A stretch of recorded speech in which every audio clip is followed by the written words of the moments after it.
Muito bem, 23 de maio, 11h20, um pouquinho atrasado, mas vamos começar a nossa aula da prática B de redes, tá? E vou continuar do ponto que a gente parou na aula teórica. Vamos lá.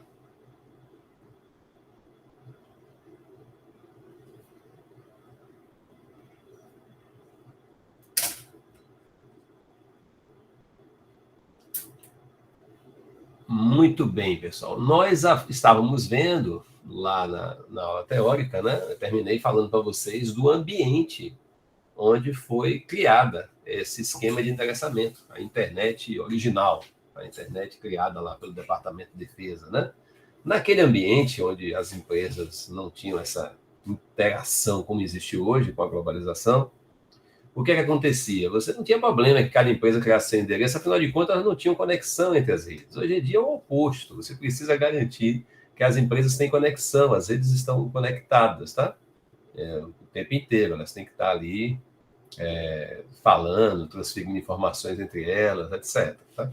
Então, para isso, é necessário uma padronização. Essa padronização foi criada pelo Comitê Gestor da Internet, dividindo as empresas autorizadas a acessar a internet na época em 3 grandes classes, tá? As classes são as empresas classe A, classe B e classe C. O que eram as empresas classe A? Na visão do comitê gestor, eram empresas muito grandes, e, portanto, poucas empresas. Na verdade, não existia mais do que 100, né, quando eles criaram esse conceito. Na visão deles, não existia mais do que 100 grandes empresas. E cada uma delas com milhares e milhares de dispositivos computacionais conectados. Milhares. Então, você precisava garantir o atendimento a muitos dispositivos para poucas empresas. Esse era o conceito. Tá?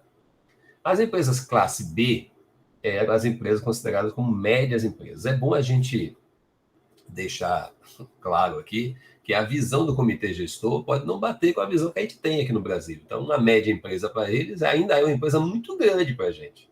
A nossa Petrobras, por exemplo, é uma empresa gigantesca, né? Aqui no Brasil, a maior empresa brasileira. Para o comitê gestor, é a empresa classe B. Para vocês terem ideia, não é classe A. Classe A tem 100 empresas, a Petrobras não estava nesse grupo. Na época, ela não entrava nesse grupo das 100 maiores empresas. Tá? Então, ela é uma empresa classe B. Para vocês terem ideia de como é que eram os números. Tá? Então, as empresas classe B são empresas de médio porte, muito mais, milhares de empresas de médio porte, cada uma delas com um número de dispositivos menor do que o número de dispositivos que as empresas classe A tinham. Aliás, essa classificação ela tem relação com o número de dispositivos e não com o tamanho da empresa, literalmente. Quantos dispositivos computacionais a empresa possui? Quanto mais dispositivos ela possuísse, mais alta era a classe dela. E a última classe, a classe C, era para, ao contrário da classe A, que tinha pouquíssimas, a classe C tinha milhões de empresas, milhões de organizações classificadas como classe C, milhões delas, tá? Esses milhões de empresas da classe C tinham cada uma delas uma quantidade menor de dispositivos. Então, empresas, muitas empresas, mas com uma quantidade menor de dispositivos, tá? Então, esse raciocínio foi que dividiu e classificou as organizações e empresas conectadas à internet. É uma empresa de classe A, se ela fosse muito grande e tivesse poucos dispositivos. Era de classe B, se ela fosse uma empresa de médio porte. E era de classe C, se ela fosse uma empresa pequena, porém, junto com ela existem outras milhões, cada uma com poucos dispositivos. A forma de identificar a classe dessas empresas, ela está especificada no próprio endereço. Vocês vão ver que essa classificação, ela é uma classificação marcada binariamente no endereço. Você olha o endereço, você consegue identificar rapidamente de que classe a empresa é, já que ela tem aquele endereço, tá? Esse mesmo conceito de marcação binária dos endereços foi usado para criar 2 classes, chamadas classe D e E, que não são usadas para classificar as empresas, e sim para aplicações diferentes. Tá? Então, classe A, B e C são classes de organização, classe D e E são para aplicações especiais. Tá? A gente vai falar sobre isso daqui a pouquinho. Muito bem. Como é que eu, com base nesses conceitos de classe A, B e C, faço essa marcação no endereço IP de um determinado dispositivo computacional pertencente a uma dessas empresas, né? Vamos lá. Os 32 bits componentes do endereço, divididos em 4 octetos, como nós já falamos, tá? Eles tinham uma reserva inicial, ou seja, esses 5 primeiros bits aí do endereço, eram reservados, ainda são, tá? Esse conceito de classe ainda existe até hoje. São reservados para a identificação da classe. Você pode usar todos eles ou uma parte deles para identificar a classe. Então, você, dos 32 bits, dos 4 octetos, 5 desses bits, até 5, na verdade, podem ser usados para identificar a classe. Na prática, são usados 1, 2 ou 3. 4 e 5 é muito raro, tá? Vamos ver como é que são identificadas cada uma dessas classes. A primeira classe... outra coisa, eu falei octeto aqui, né? É bom lembrar, tá, pessoal, que na época que a internet estava sendo criada, que a gente está usando aqui, naquela época, tá? O pessoal está brincando aqui no WhatsApp, que eu fui comentar de dar 0 em quem não tivesse. Vamos lá. Na época que a internet estava sendo criada, o que acontecia, pessoal? Você não tinha, né, nessa época que a internet estava sendo criada, você não tinha... Ai, meu Deus, me perdi aqui. Classe A, B, C. Você não tinha o byte, pronto, me lembrei, o byte como um sinônimo de 8 bits.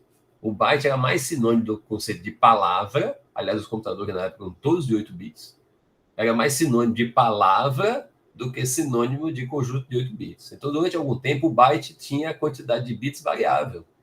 Tinha dispositivos, por exemplo, de alguns fabricantes, que o byte tinha 10 bits. Então, se eu usasse byte para identificar conjunto de bits, eu quebrava a cara, porque dependia do fabricante.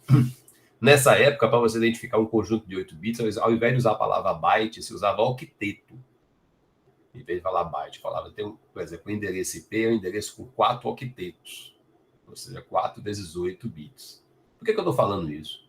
Porque essa nomenclatura octeto foi preservada até hoje. Quando você fala de endereçamento IP, as pessoas não falam byte, falam octeto, tá, pessoal? Então, não acho estranho quando eu falar aqui e quando vocês lerem no livro, olharem na internet, etc., encontrar a palavra octeto. Octeto é, sim, a palavra usada para identificar conjuntos de 8 bits nos endereços IP. Isso por causa de uma questão cultural da época, tá? Chamava-se de octeto. Então, nesse caso, no primeiro octeto, eu posso consumir até 5 bits identificando a classe.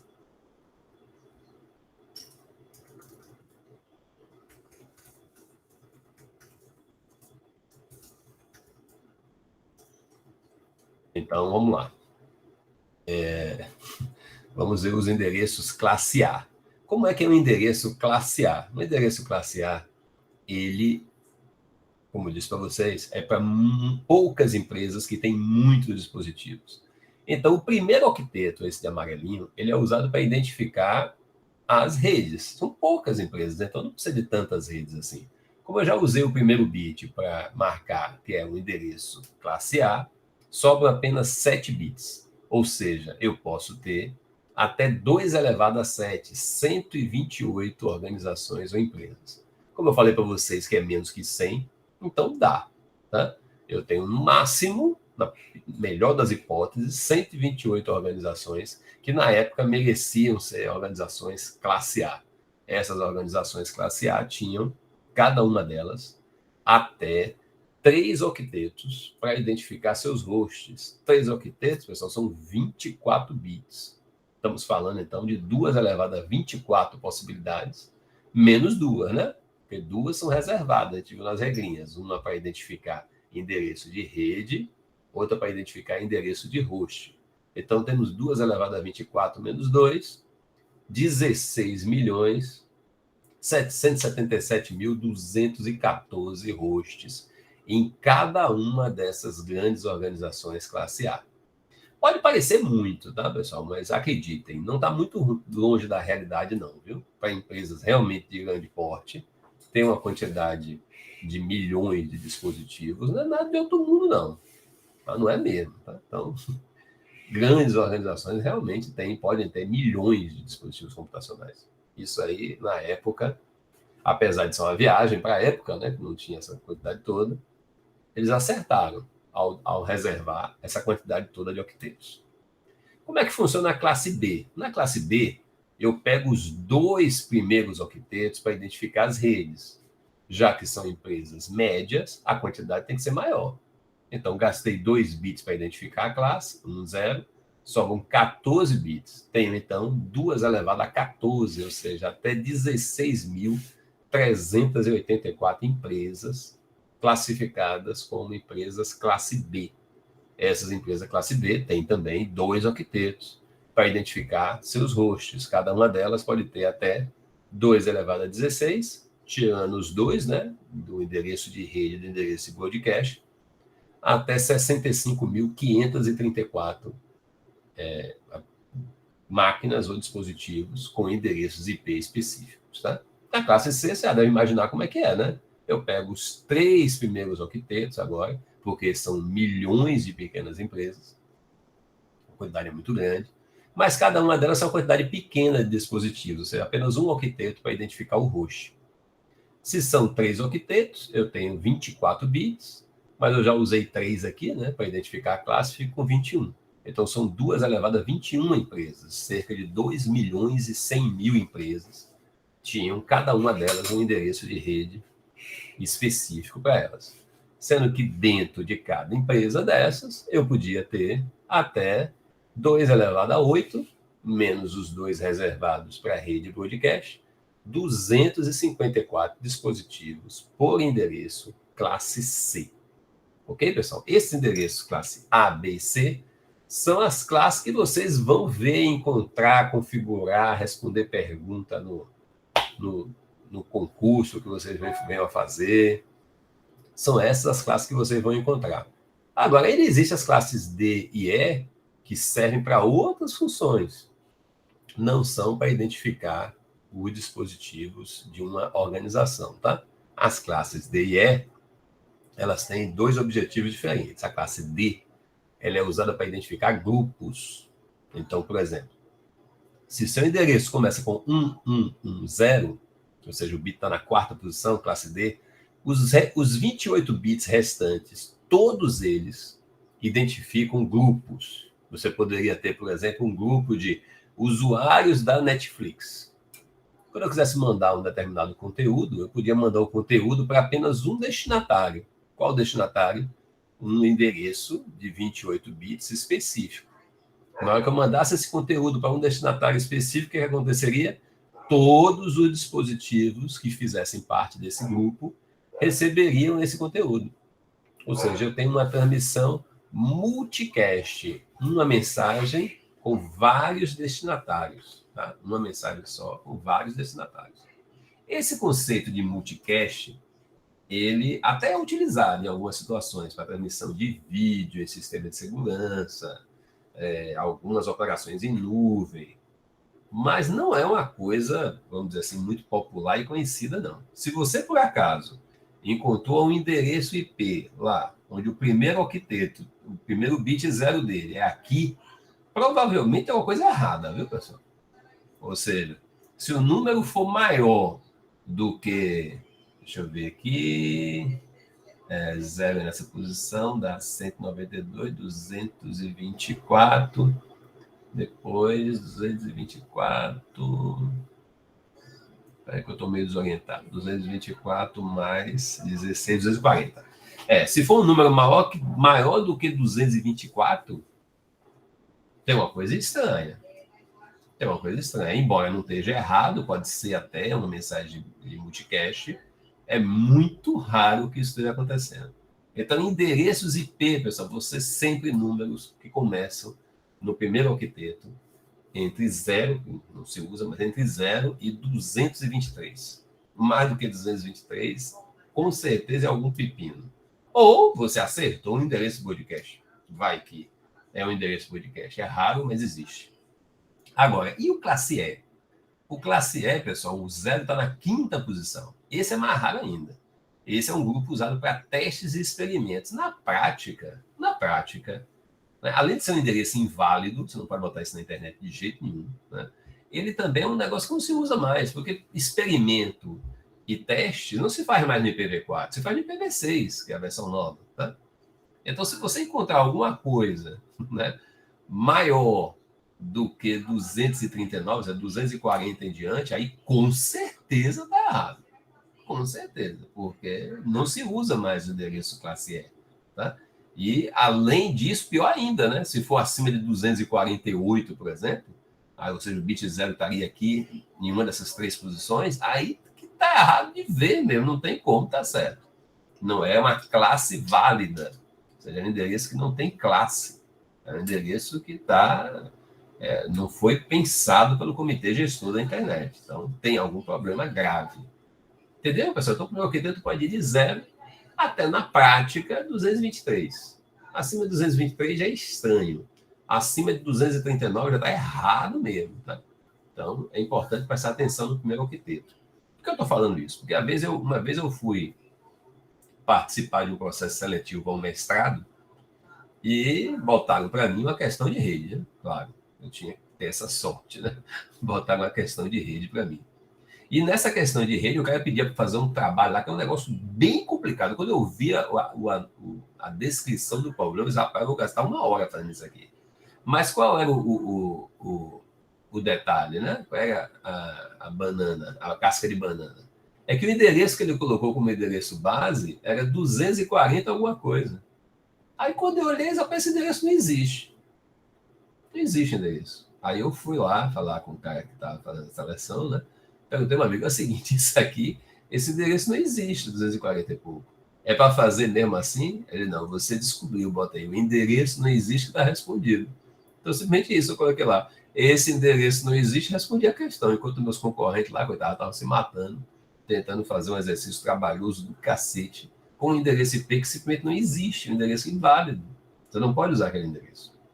Então, pessoal, esses detalhes, às vezes, é o que o cara usa no teste para diferenciar, para pegar a pessoa que está abstraída, né? Botar a pessoa a passar uma hora trabalhando no negócio sem sentido nenhum. Foi o caso que aconteceu comigo. Então, identificar o primeiro octeto é a coisa importante, tá? Coisa importante mesmo. Mas vamos lá. Vamos adiante. Esse esquema de endereçamento por classe, pessoal, que a gente acabou de falar, ele existe até hoje, tá? Mas até os anos 90, ele era uma coisa padrão. Para vocês terem ideia, meu cartão, sabe aqueles cartão de apresentação de negócio? Você bota o seu nome, o nome da empresa e tal. Hoje em dia praticamente ninguém usa mais, mas tinha naquela época, um cartãozinho de papel que você entregava para ser apresentado. Pois bem, aquele cartãozinho de papel meu, na época, tinha meu endereço IP. Imagine que coisa bizarra, né? Tinha lá Marco Antônio, lógico, engenharia, não sei o quê, o endereço, e tinha lá o endereço IP embaixo. Ou seja, o cara tinha meu endereço IP para mandar uma mensagem direto para mim. Pensa aí, imagine um negócio desse hoje em dia. Chega a ser bizarro, é coisa de ficção. Você botar um endereço IP próprio seu no endereço, uma coisa maluca, né? Mas era assim, tinha um endereço IP. A gente ficava brincando com os amigos meus que tentavam invadir a máquina dele, de brincadeira, né? De brincadeira. Né? Na época, era uma coisa natural. Todo mundo tinha o endereço IP dos outros, tá lá no seu. É como se fosse o endereço da sua rua, seu telefone, entendeu? Me deu só um instantinho, pessoal, deixa eu acalmar a minha filhota aqui, só um instante.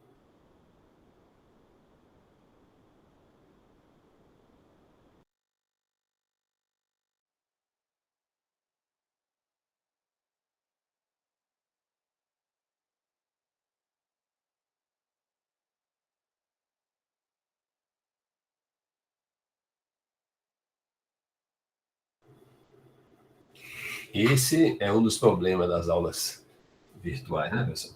Vamos ver se ela fica calma mais agora, para de latir. Vamos adiante.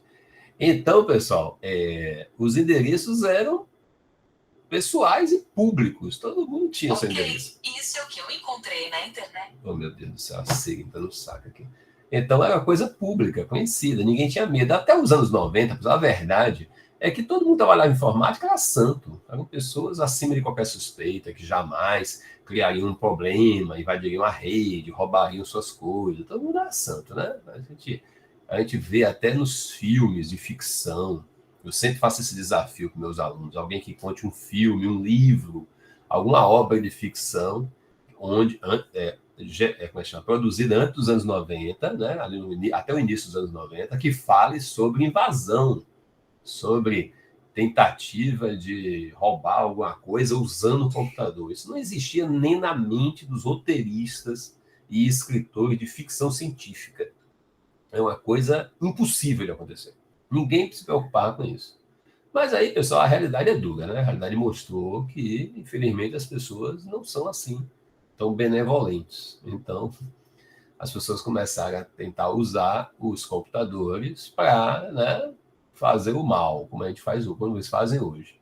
Então, diante desse cenário de perigo, entregar um endereço IP público para um usuário é verdadeiro suicídio, né? Não tem como você deixar o endereço IP na mão do cara. Você precisa protegê-lo dos males da internet. Você precisa fazer com que esse endereço dele não seja alcançável diretamente. E aí isso teve um impacto absurdo na tecnologia.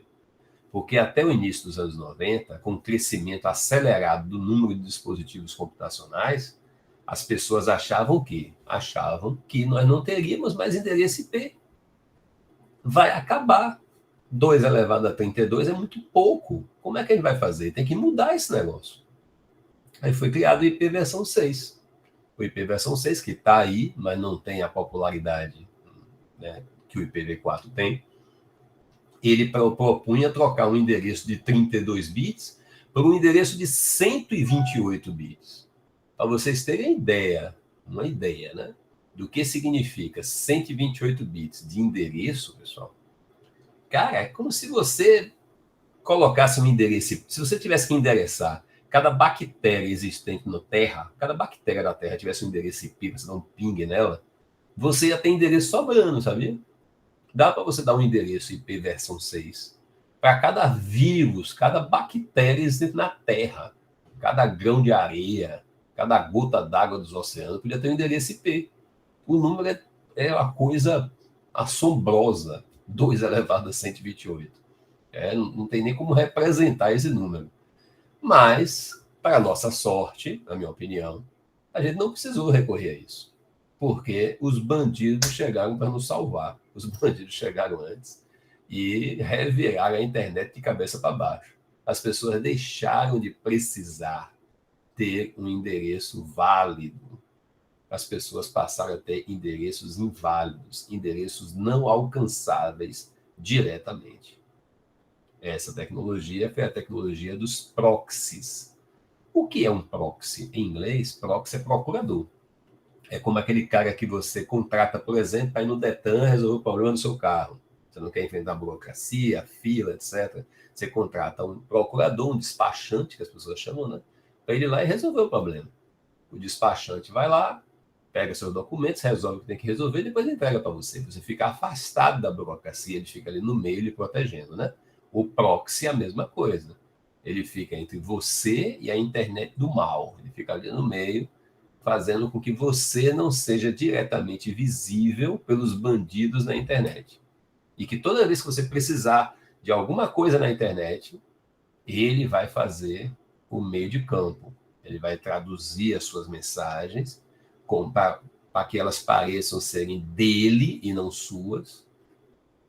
E, com isso, ele proteja você do acesso indevido. Essa é a ideia do proxy.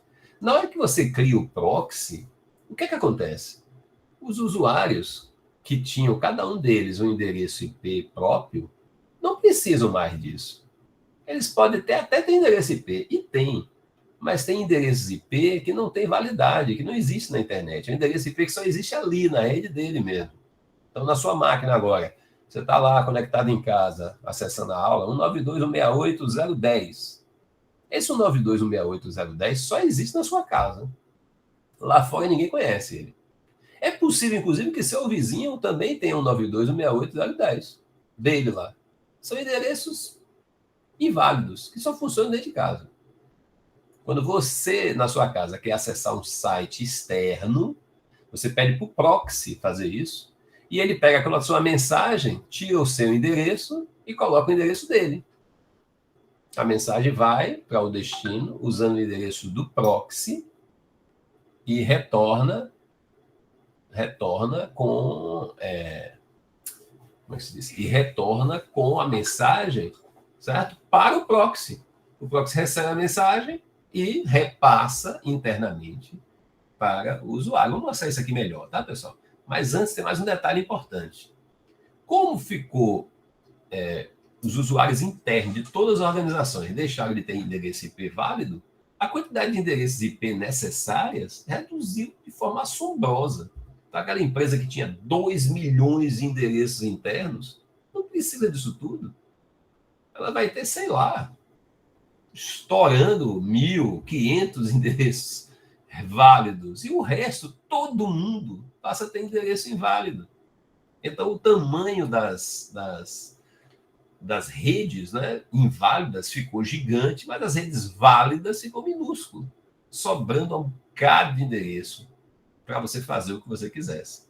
Aí as empresas que tinham endereços classe A gigantescos, classe B, pegaram esses endereços e dividiram, fizeram as chamadas sub-redes, onde você pegava um endereço classe A, grande, com vários hosts, e dividia ele em diversos pedacinhos. É assim que nós fazemos hoje. Quando você acessa a internet, o endereço que você recebe como endereço válido, e você sempre, normalmente, recebe um endereço válido, alguns provedores nem isso, pessoal. Alguns provedores nem passam o endereço válido para você, passam o endereço inválido também. Quando você recebe um endereço válido da internet, esse endereço válido que você recebeu é um endereço que é uma divisão de um endereço de antigamente, de uma rede classe B, classe A, ou até classe C, que existia antes da criação dos proxies. Mas vamos lá, vamos ver como é que funciona, como é que é esse ambiente do proxy. Tá? O ambiente do proxy, ele funciona da seguinte forma. Você tem uma rede privada, ou seja, uma rede protegidinha, por isso está azul, né? Tudo bonitinho, sem riscos, sem invasores. Onde está o seu computador, o seu host interno? Ele está aqui nesse ambiente, né, protegido. Essa rede interna, ela tem endereços inválidos. Ou seja, tem até endereço IP, mas o endereço IP dela só vale ali dentro. Não tem valor do lado de fora. Só existe dentro da sua rede. Por outro lado, você tem um risco muito controlado, né? Porque, afinal de contas, o endereço só existe aqui dentro. Sem usar subterfúgio, ninguém de fora conseguiria acessar você diretamente, já que você não tem nem endereço disponível lá de fora. E, além disso, com essa criação de endereços inválidos, você pode ter o tamanho que você quiser dentro da rede. Se você quiser uma rede classe A para atender a sua casa, sei lá, vai que você tem milhares de dispositivos, você pode botar, não tem problema nenhum, não. O endereço é seu, você define ele como quiser. É claro que mesmo sendo seu, você podendo definir como quiser, existem regras, tá? Essas regras, na verdade, são recomendações. Essa tabelinha que eu estou mostrando para vocês aí, ela tem uma recomendação.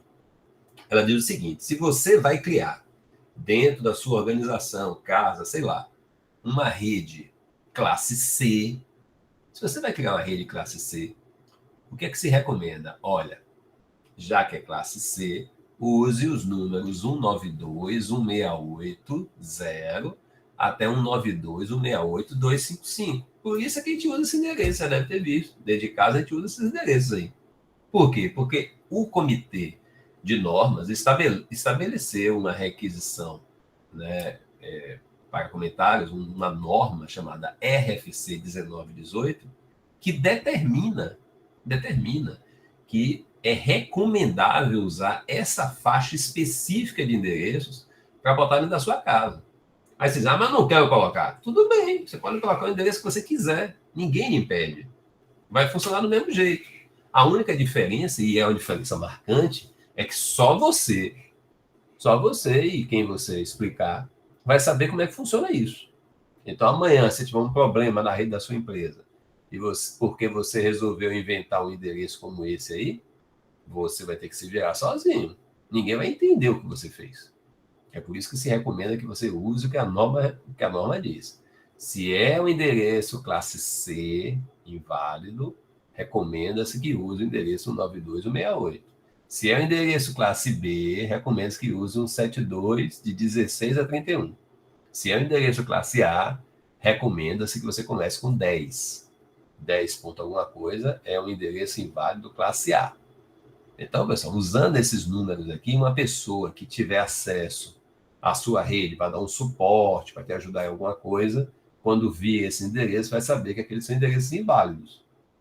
Se você usar um outro endereço qualquer, vai funcionar, mas só você vai saber que aquele é inválido. O cara não vai saber, ele vai ter que descobrir, o que vai tomar mais tempo, o cara pode até não querer mexer, achando que é endereço válido, você vai ter uma dificuldadezinha. Então, a recomendação é que se use esses endereços indicados na RFC 1918. Não porque não funcione se não for isso, mas sim porque você vai facilitar a manutenção, o crescimento, né? Qualquer coisa que você for fazer na sua rede.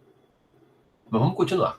Então, eu estou aqui dentro da minha rede protegida e tal, e existe o quê? Uma barreira que me protege da internet do mal.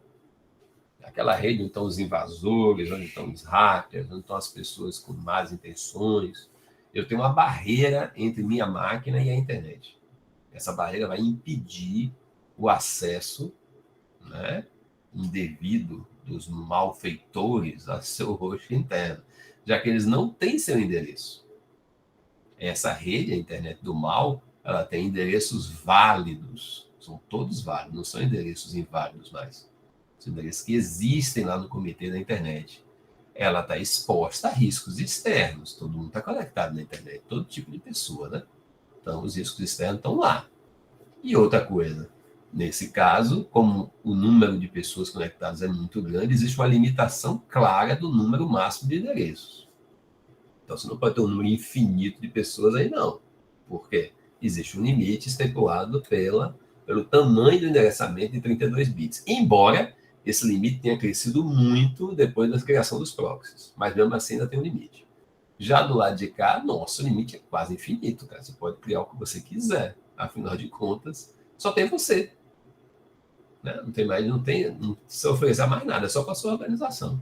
Então, o limite aqui é muito mais elevado. Mas o que eu quero é que meu host interno fale com o host externo. É isso que eu quero. Para isso funcionar, eu vou convocar o proxy. O proxy é uma máquina diferente. É uma máquina que tem duas conexões com a rede, chamada Dual Home PC. Ele tem uma conexão com a rede do mal e tem uma conexão com a rede do bem. Então, sua máquina interna, ela está conectada a uma porta do proxy e seu proxy tem uma outra porta ligada lá na internet do mal. E na volta acontece a mesma coisa. De forma que, quando você quer mandar uma mensagem lá para fora, lá para a internet, você não manda para o endereço do host externo. Né? Você manda, na verdade, para o proxy. O proxy pega aquela sua mensagem que você quer mandar lá para a rede do mal, faz o quê? Tira seu endereço de origem, que é inválido, e coloca o endereço dele. Então, quando a mensagem chegar lá no host externo, o host externo vai saber que quem mandou a mensagem foi quem? Quem mandou a mensagem foi esse tal de proxy aqui da rede do cara. Então, ele vai responder para o proxy. Quando o proxy receber a resposta, ele vai pegar o endereço de destino, que era ele, vai trocar para o endereço interno seu, que só vale dentro da sua rede, e a mensagem vai chegar para você. Ou seja, ocorre uma troca de endereços durante o fluxo da informação, protegendo você, de certa forma, né? Não é uma proteção total, mas, de certa forma, criando uma dificuldade para o acesso externo, já que a pessoa que vai acessar precisa ter alguma forma de localizar, já que o endereço ela não tem. Entendido, pessoal? Então, é assim que funciona o conceito de proxy. Eu posso seguir adiante ou tem alguma coisa que vale a pena eu reforçar, pessoal? Porque eu vou complicar a partir de agora, hein?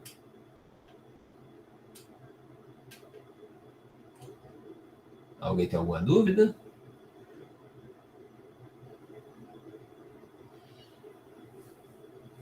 Então alguém me libere. Tá joia, né, mano?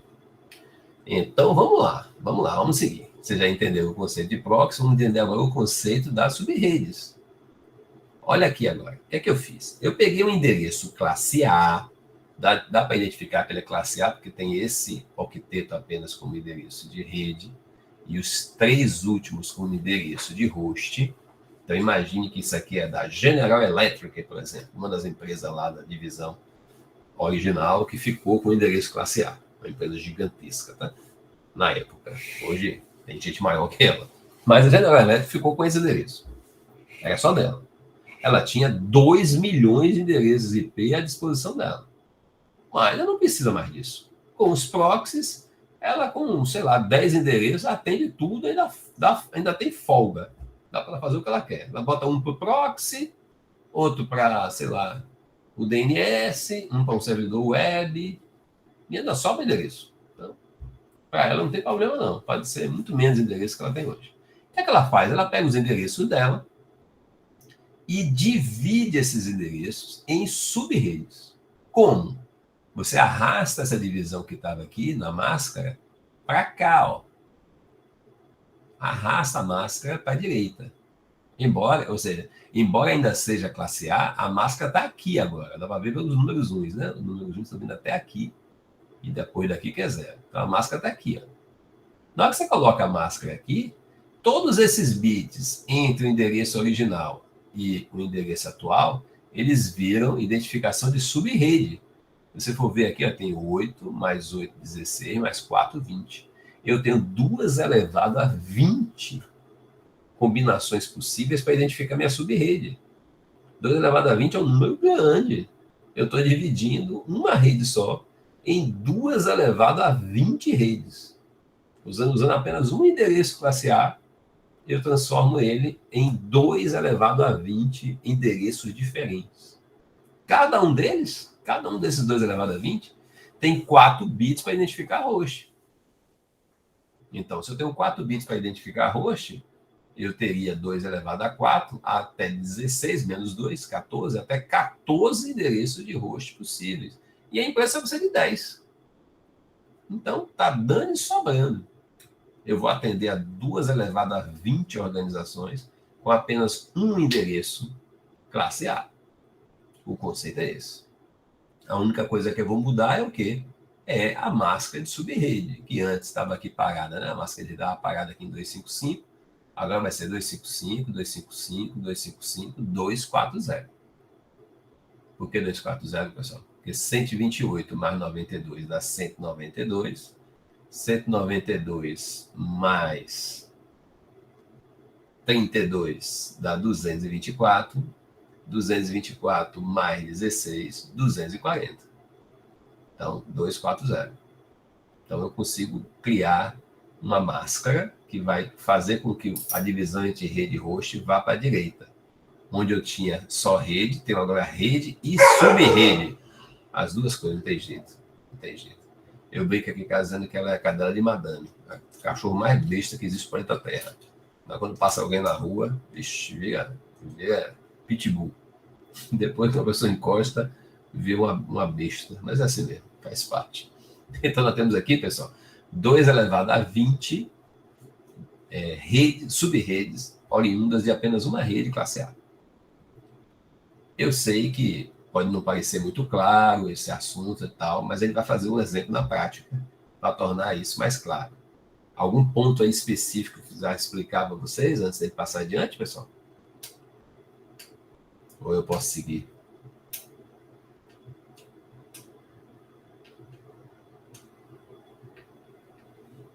Na outra turma, o pessoal perguntou, hein? O pessoal da prática.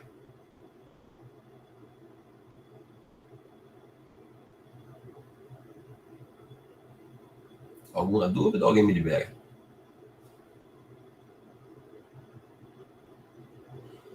Então, vamos adiante. Vamos adiante, tá? Como é que a gente estuda esse negócio, pessoal? Como qualquer assunto de matemática, você tem que fazer exercício, né? Então, eu vou indicar para vocês um site que eu considero muito bom, certo? Que é esse site aí, que eu chamo de site do gatinho. Vou dizer para vocês por que eu chamo de site do gatinho. É só olhar o nome dele. O nome do site é CatSpace, Espaço dos Gatos, certo? O CatSpace, ele é um site de um cara, um técnico, né, de redes, que deve ter um bocado de gato, imagino que tenha mesmo, e criou um site só para informações técnicas e também para guardar as fotos dos gatos que ele tem ou tinha, não sei. Eu vou entrar aqui agora, pessoal, no site do cara para mostrar para vocês o que é que interessa para a gente, tá?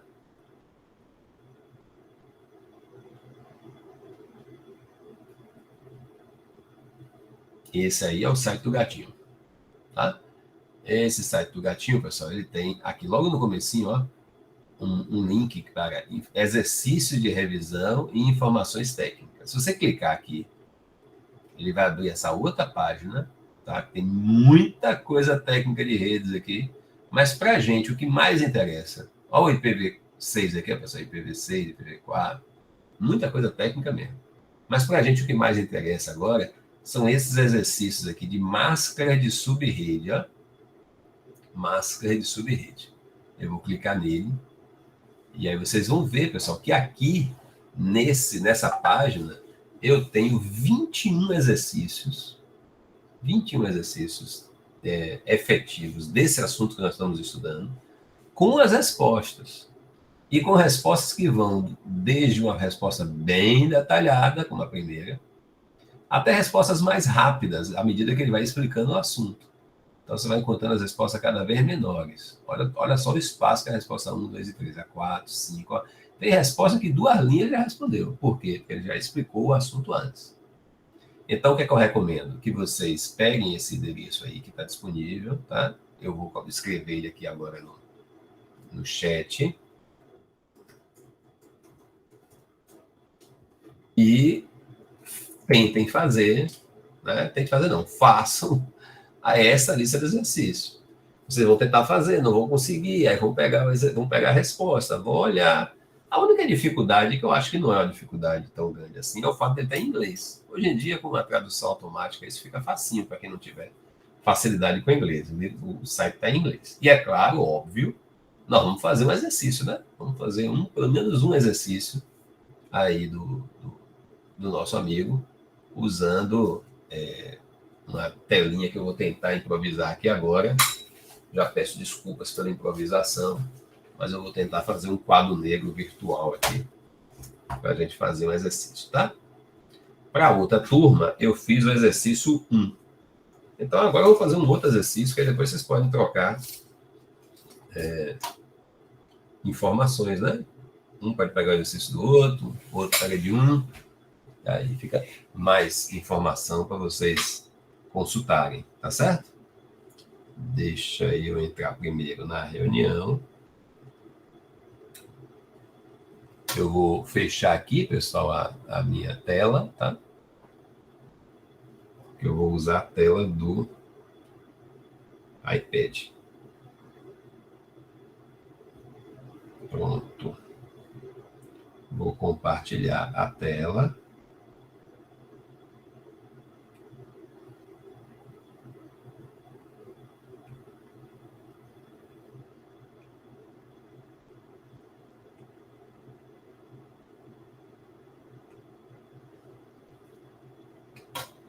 Primeiro eu tenho que fechar a minha aqui, né?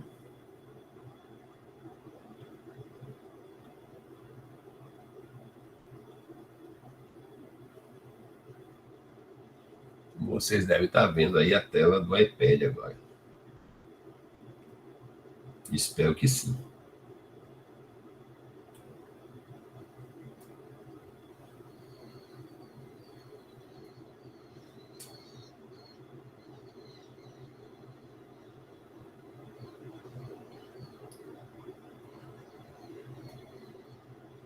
Bom, agora vocês estão vendo uma tela vazia, né? E eu vou pegar aqui o exercício 2, seguindo a linha, tá? E vou fazer o exercício 2 com vocês aqui. O exercício 2, ele tem, vou tentar traduzir aqui para português, ele diz o seguinte: o endereço IP da sua estação de trabalho, do seu computador, é 200, 210, 220, 230. E a máscara de subrede é 255, 255, 255, 0. Ou seja, é uma máscara de classe C, vamos dizer assim, né? Só o último octeto está separado para roxa. Aí ele pergunta: em que subrede está o seu host? Aí eu vou colocar as perguntas aqui. Qual a subrede do host? Quem é o host, pessoal? Esse aqui, ó. Esse é o host. Ou seja, esse é o dispositivo que está sendo atendido, né? Então, qual é a subrede desse host?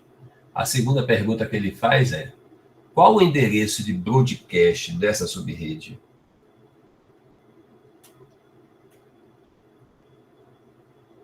Qual o endereço de broadcast desta rede que você acabou de identificar, dessa subrede? Porque o endereço de rede você já respondeu acima, né?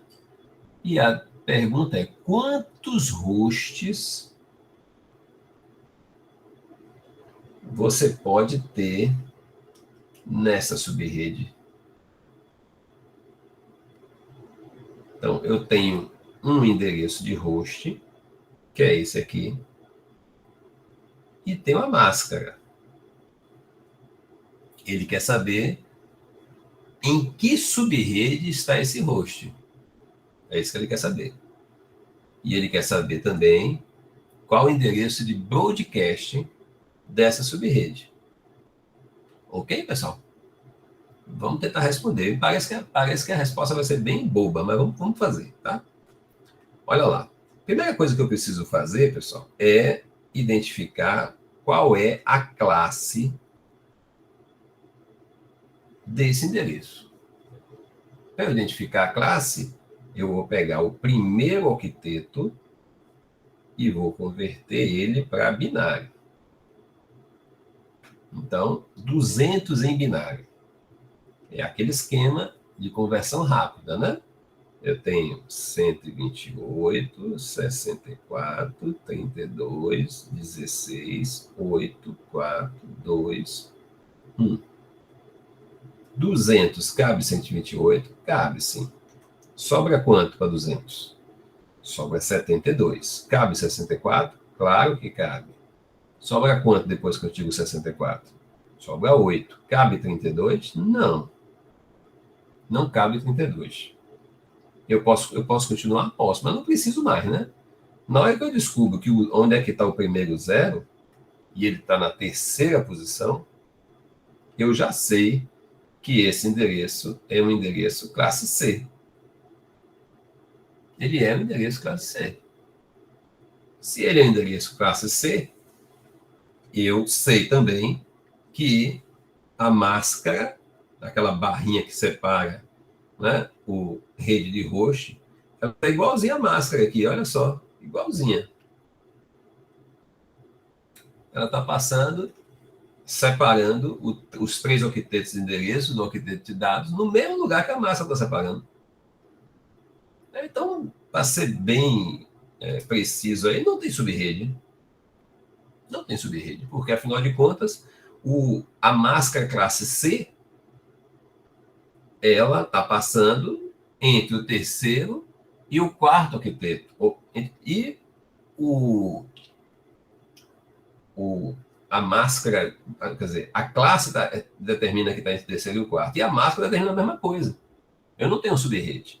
Para que eu tivesse subrede, essa máscara teria que avançar aqui, ó, um pouco mais para a direita. Ela não está avançando. Se ela não está avançando, não existe subrede. Eu estou já dentro da subrede. Então, como é que eu respondo a primeira pergunta?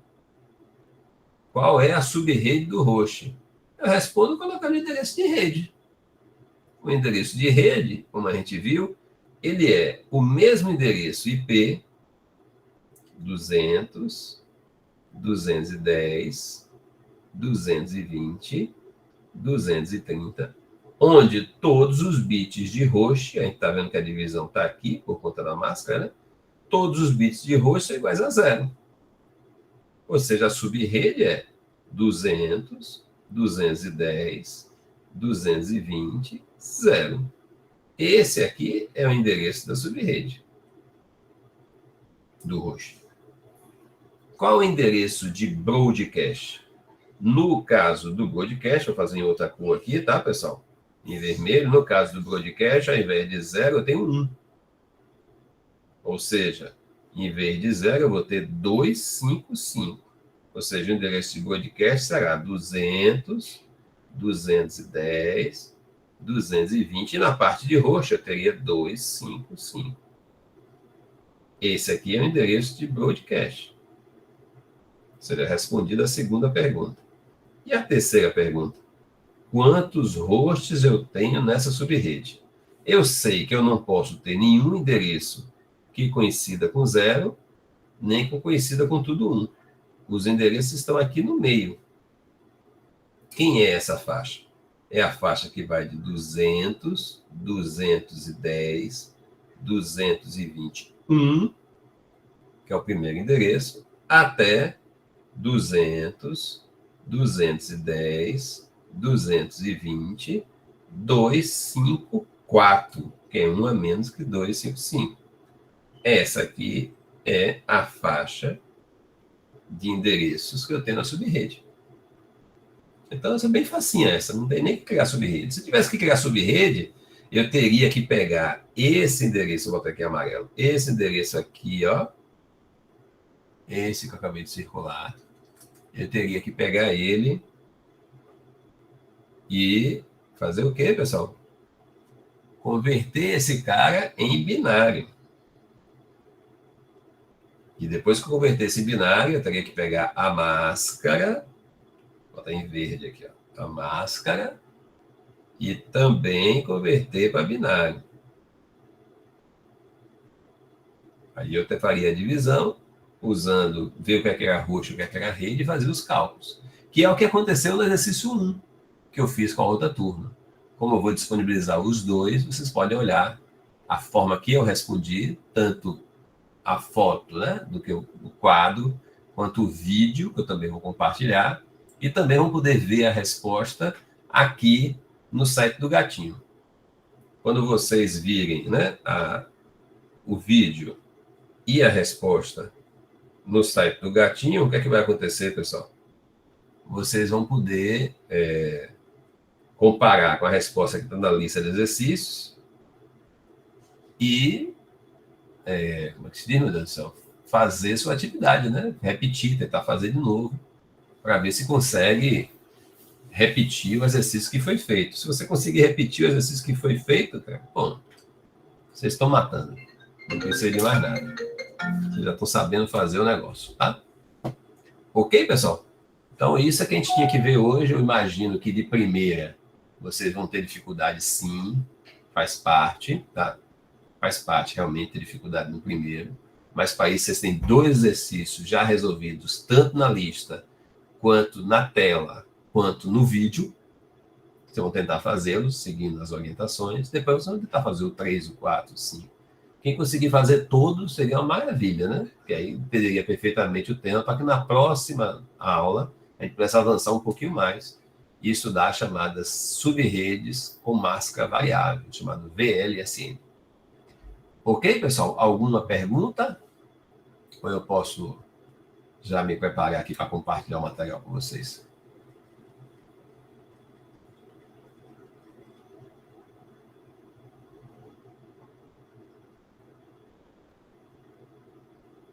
Tá tudo bom, então ótimo. Se tá tudo bom, eu vou interromper aqui a gravação, mando para vocês lá no APA, tá, pessoal? O material. Se vocês tiverem alguma dificuldade, vocês me falam, dou um jeito de compartilhar de outro local. E até a nossa próxima aula. Obrigado aí pela presença de todos, tá, pessoal? Interromper aqui a gravação.